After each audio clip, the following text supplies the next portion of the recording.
Muhammad Fadil, Syarul Fadil. Aulia Mustikar, Rahmatan Tika Yusuf, Muhammad Ali Mulia Usman, Rizky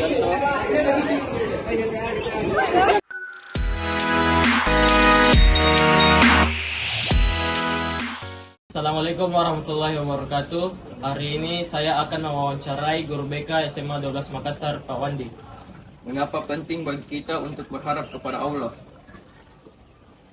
Penting bagi kita berharap kepada Allah karena Allah adalah Tuhan kita. Allah adalah Zat yang satu-satunya tidak sembah pada saat kita sholat, dan tiada makhluk, tiada hal yang bisa kita tempati meminta pertolongan kecuali Allah. Jadi Allah itu adalah sumber segala pertolongan, sumber segala harapan. Dan bedanya kalau kita berharap kepada manusia juga itu kita minta pertolongan, tetapi manusia juga akan ditolong oleh Allah juga. Jadi segala sesuatu itu pasti atas izin Allah. Lebih seperti itu. Yang kedua, Pak, apa yang membuat Anda merasa tenang dan yakin ketika Anda berharap kepada Allah Subhanahu wa Ta'ala?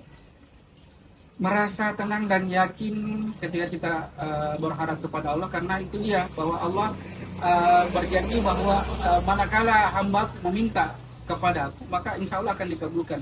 Cuma proses pengabulannya itu tidak serta-merta langsung dikabulkan, butuh beberapa waktu. Ada yang langsung dikabulkan, ada juga yang diberi tantangan, ada juga yang diberi waktu juga untuk pengabulannya. Jadi harapan kita kepada Allah ya tidak apa-apa kita berharap, kita berdoa, tetapi untuk pengabulannya ya kita harus tenang. Sekian wawancara dari kami. Assalamualaikum warahmatullahi wabarakatuh. Waalaikumsalam warahmatullahi wabarakatuh.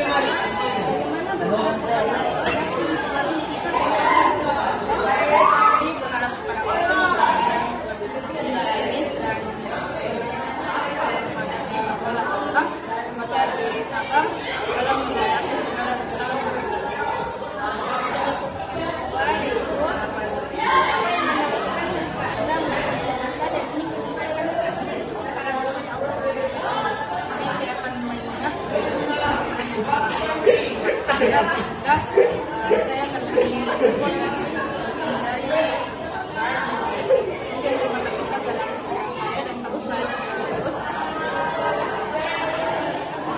menghadapi tantangan dalam hidup dengan semangat dan passion.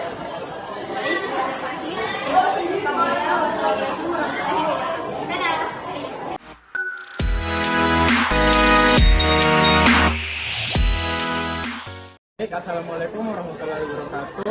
Perkenalkan, nama saya Muhammad Syarul Fadil dan teman saya Aulia Mustikar. Di sini kami akan bertanya kepada kakak kelas 12 yang bernama Kak Arsyad. Jadi Kak, apa yang Anda lakukan untuk menjaga sikap berharap kepada Allah tetap kuat dan konsisten dalam kehidupan sehari-hari? Yang pertama tentu beribadah. Yang paling utama itu sholat dan tetap juga menjaga apa ya, diri dari larangan-larangannya juga, karena itu nih yang sekarang bisa disimpulkan dari kejadian sekarang itu banyak orang yang melanggar larangan dan perintahnya gitu. Jadi tetap bisa saja konsisten dalam beribadah dan yakini saja kalau itu yang terbaik memang untuk sebagai umat Islam. Bagaimana Anda merayakan dan bersyukur ketika harapan Anda kepada Allah terkabul? Biasanya kalau begitu pasti berita bagus pasti yang didengarkan. Jadi kalau misalnya contoh dalam suatu permasalahan dapat nilai bagus atau apapun itu, berarti itu sebagai tanda kalau usaha kita itu terbayar dengan bagus, dan itu bisa jadi motivasi kalau kedepannya itu bisa kita bekerja lebih keras lagi, dan itu juga sebagai tanda kalau ini bahwa kita dikabulkan. Jadi bisa dibilang ini kita introspeksi diri lagi kalau misalnya doa kita terkabulkan dengan usaha yang lebih baik, bagaimana dengan usaha yang bisa lebih baik lagi, pasti juga hasilnya bakal berujung baik ke kita. Baik, terima kasih kepada Kak Arsyad atas wawancaranya.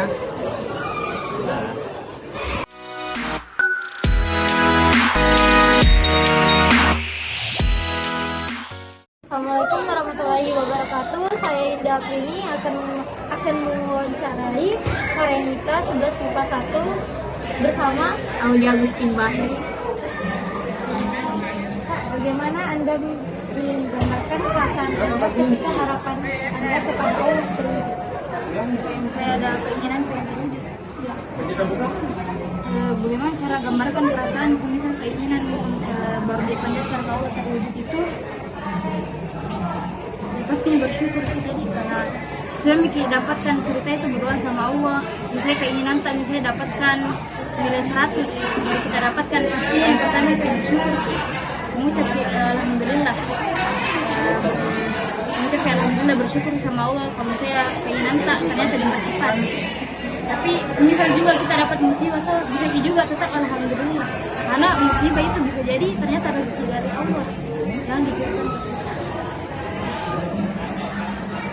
Bagaimana Anda melihat perbedaan antara bergantung pada manusia dan berharap kepada Allah? Iya. Jadi harus dikenalkan nih, harus kita tahu dulu. Kalau misalnya pencipta kan itu Allah, otomatis kita berdoanya ke Allah bukan ke manusia. Dan kalau misalnya mungkin bergantung, berharap, tetap harusnya sama Allah. Kenapa sama Allah bukan sama manusia? Kenapa dibilang Allah tidak boleh bergantung sama manusia? Karena kalau misalnya manusia tuh pasti banyak salahnya, banyak dosanya, banyak kadang-kadang kayak terlupa kata-katanya yang mungkin bisa sakit hati kita, banyak kayak kekurangannya sebagai manusia tuh. Yang kadang kalau misalnya kita berharap ke manusia, tidak selamanya itu bakal memenuhi harapan kita. Pasti sering kita berharap sama teman kita, pasti dia bakal bantu Kak, tapi ternyata tidak. Kenapa? Karena dia cuma manusia biasa yang pasti bisa nalukai hati kita. Pasti kadang-kadang kita berharap sama dia tapi tidak. Itu makanya Nabi Allah jangan berharap sama manusia karena manusia itu tempatnya luput, tempatnya dosa, tempatnya lupa, tidak sempurna. Itu makanya kalau misalnya mungkin berharap, mungkin bergantung hanya sama Allah. Ya misalkan kalau misalnya mungkin berharap, berdoa, mungkin minta sesuatu, jangan dulu ke manusia, ke Allah dulu. Kalau manusia itu sebagai kayak perantara saya, misalnya dia mau bantu saya terima kasih. Kalau tidak, jangan. Sekian dari wawancara kami. Terima kasih.